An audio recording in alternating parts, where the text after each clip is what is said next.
Hello everyone, welcome back to my YouTube channel study with me by Maheen. आज हम study को बहुत ही इंटरेस्टिंग एंड इजी वे में पढ़ेंगे।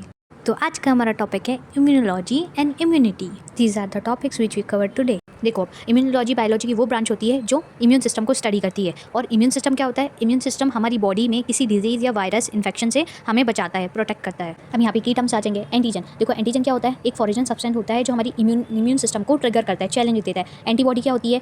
एक प्रोटीन होता है जो बी सेल्स बनाता है एंड क्या करता है? एंटीजन को ढूंढ कर आइडेंटिफाई कर उसको न्यूट्रलाइज करता है, शांत करता है। पैथोजन क्या होता है? डिजीज जो कॉज करता है, ठीक है, like bacteria, virus, parasites etcetera. Fourth point, immunity, जो हमारी बॉडी में किसी इन्फेक्शन या डिजीज से फाइट करती है। अब आता है इम्यून सिस्टम। इम्यून सिस्टम जो होता है ना, ऑर्गन, टिश्यूज, सेल का नेटवर्क है जो हमारी बॉडी को प्रोटेक्ट भी करता है। अब बात करते हैं important parts of immune system. देखो, दो टाइप्स होते हैं, प्राइमरी लिम्फोइड ऑर्गन होता है एंड सेकेंडरी लिम्फोइड ऑर्गन होता है। पहले बात करते हैं प्राइमरी लिम्फोइड ऑर्गन में। इसमें होता क्या है? बी एंड टी सेल जो होता है यहाँ पे बनते हैं एंड मैच्योर होते हैं। तो क्या कहाँ पर होता है? पहला आ जाएगा बोन मैरो। बोन मैरो में क्या होता है? बी सेल मैच्योरेशन होता है एंड ब्लड सेल जो है प्रोड्यूस होती हैं। थाइमस सेकेंड आ जाएगा। इसमें क्या होता है? टी सेल मैच्योर होता है एंड कहाँ लोकेटेड है? अबव द हार्ट लोकेटेड है। अब बात करते हैं सेकेंडरी लिम्फोइड ऑर्गन की। यहाँ पे क्या होता है? मैच्योर लिम्फोसाइट एंटीजन से मिलकर इम्यून रिस्पॉन्स को स्टार्ट करते हैं।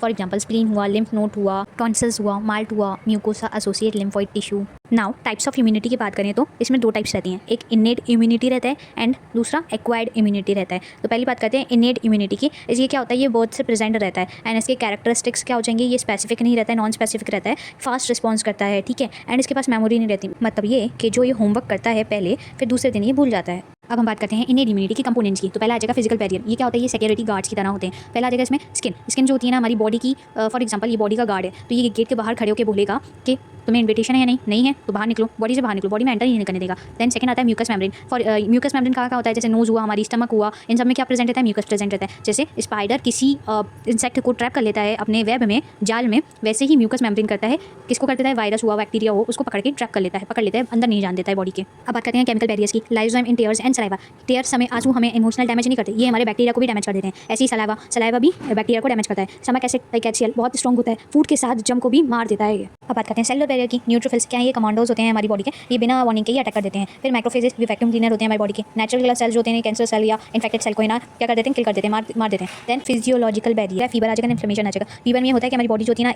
एसी ऑन कर देती है हमारी बॉडी, मतलब हाई टेम्परेचर ऑन कर देती है, जिससे माइक्रोब क्या होते हैं? मर जाते हैं। देन इन्फ्लेमेशन, जैसे फॉर एग्जाम्पल में काटा चुभा और उससे क्या हुआ? रेडनेस हो गई, तो क्या होता है? इन्फ्लेमेशन हो जाती है, जिससे क्या होता है? हमारी बॉडी जो है बोलती है सारे सोल्डर यहाँ जाओ, एनिमी अटैक हो गया है। अब बात करते हैं एक्वायर्ड इम्यूनिटी या अडेप्टिव इम्यूनिटी की। ये क्या होती है? बर्थ के बाद डेवलप्ड होती है या बॉडी किसी वायरस, बैक्टीरिया या पैथोजन के कॉन्टैक्ट में आए तब ये डेवलप होती है। कैरेक्टरिस्टिक्स में आ जाएगा स्पेसिफिक रहती है, मेमोरी प्रेजेंट रहती है, यानी इन्फेक्शन को जल्दी पहचान लेती है और थोड़ा सा स्लो रिस्पॉन्स करती है। अब बात करते हैं इसके टाइप्स की। तो टाइप्स में क्या हो जाएगा? एक्टिव इम्यूनिटी हो जाएगा और पैसिव इम्यूनिटी हो जाएगा। एक्टिव इम्यूनिटी में हो जाएगा कि जो बॉडी होती है ना, वो खुद की एंटीबॉडी बना लेती है खुद से। फिर इसमें क्या हो जाएगा? एक्टिव इम्यूनिटी में दो टाइप्स होते हैं, नेचुरल एक्टिव इम्यूनिटी होता है एंड आर्टिफिशियल एक्टिव इम्यूनिटी होता है। नेचुरल एक्टिव इम्यूनिटी में क्या होता है? इन्फेक्शन के बाद जो बॉडी रहती है ना, वो एंटीबॉडी बना लेती है खुद से। फिर इसका फॉर एग्जाम्पल चिकन पॉक्स हो जाएगा। देन आर्टिफिशियल एक्टिव इम्यूनिटी में आ जाएगा, ये थ्रू वैक्सीनेशन डेवलप होती है एंटीबॉडी, मतलब इंजेक्शन लगा वैसे ही एंटीबॉडी डेवलप हुई है। इसकी एग्जाम्पल पोलियो वैक्सीन हुआ, हेपेटाइटिस वैक्सीन हुआ। अब बात करते हैं पैसिव इम्यूनिटी में। ये क्या होता है? बॉडी खुद से एंटीबॉडी नहीं बनाती है, हमें किसी सोर्स से हमें एंटीबॉडी मिलती है। अब बात करते हैं इसके टाइप्स की। नेचुरल पैसिव इम्यूनिटी हो जाएगा एंड आर्टिफिशियल पैसिव इम्यूनिटी हो जाएगा।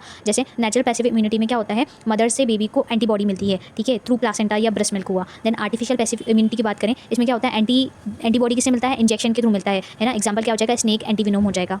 अब बात करते हैं cell of the immune system की। इसमें क्या होता है? वाइट ब्लड सेल, जिसको हम ल्यूकोसाइट बोलते हैं। ये क्या होता है? हमारे वायरस, बैक्टीरिया, इन्फेक्शन से क्या करता है? प्रोटेक्ट करता है। ये 2 पार्ट्स में डिवाइड है, ग्रेन्युलोसाइट एंड ए ग्रेन्युलोसाइट। पहले हम ग्रेन्युलोसाइट की बात करेंगे। इसमें क्या होता है? न्यूट्रोफिल्स होता है। न्यूट्रोफिल्स सबसे पहले इन्फेक्शन साइट्स पे पहुंचते हैं एंड उसको फैगोसाइट कर लेते हैं, मतलब इन्फेक्शन को मार देते हैं। अब इओसिनोफिल्स क्या करते हैं? पैरासाइट के अगेंस्ट फाइट करते हैं एंड एलर्जिक रिएक्शन में इनका रोल रहता है।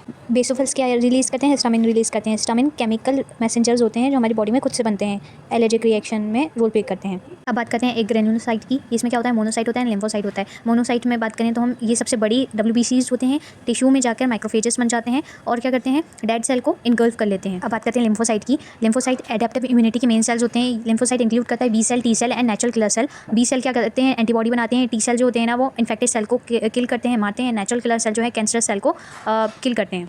अब बात करते हैं बी लिम्फोसाइट एंड एंटीबॉडी की। पहले हम बी लिम्फोसाइट देखेंगे। बी लिम्फोसाइट जो होते हैं ना, ये बहुत ही इंपॉर्टेंट सेल्स होते हैं हमारी इम्यून सिस्टम में। बोन मैरो में मैच्योर होते हैं एंड एंटीबॉडी क्या करते हैं? प्रोड्यूस करते हैं, मतलब बनाते हैं। B cell, plasma cell, memory B cell, ये सब इसके क्या है? टाइप्स हैं। एंटीबॉडीज़ वाई शेप्ड प्रोटीन होती हैं जो एंटीजन को रिकॉग्नाइज कर लेती हैं। इसका स्ट्रक्चर क्या हो जाएगा, 2 हैवी चेन होती हैं, 2 लाइट चेन होती हैं एंड एंटीजन बाइंडिंग साइट होता है। इसकी टाइप्स की बात करें तो IgG होती है ना, सबसे अबंडेंट एंटीबॉडी होती है, ये प्लासेंटा क्रॉस करके बेबी को प्रोटेक्शन देती है।